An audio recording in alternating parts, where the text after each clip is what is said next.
రక్తం మనకు కనపడుతుందా? కనపడదు. భూలోకంలో సిలువలో రాక్షాడు రక్తం మనకు కనపడుతుందా? మనకు కనపడదు, మనం లేము. అయితే ఎక్కడ కనపడుతుంది మనకు రక్తం? మొదటి యోహాను సువార్త 1 యోహాను పత్రిక 1:9 7 యేసు రక్తం కనపడుతుంది. కనుక మనం గమనించాలి, యేసు ప్రభు రక్తము ఎన్ని పాపాల నుంచి? ప్రతి పాపము నుండి మనల్ని కడిగి పవిత్రులుగా చేయి. పవిత్రపరిచేది రక్తం. యేసు ప్రభులో మొట్టమొదటి నేను చెప్పాను, వాక్యం సిస్టర్లు వాక్యము వింటే ఏం కలుగుతుంది?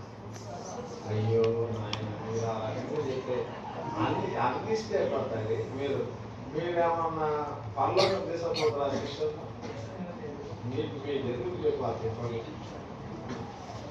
ఏమంటారు? కానీ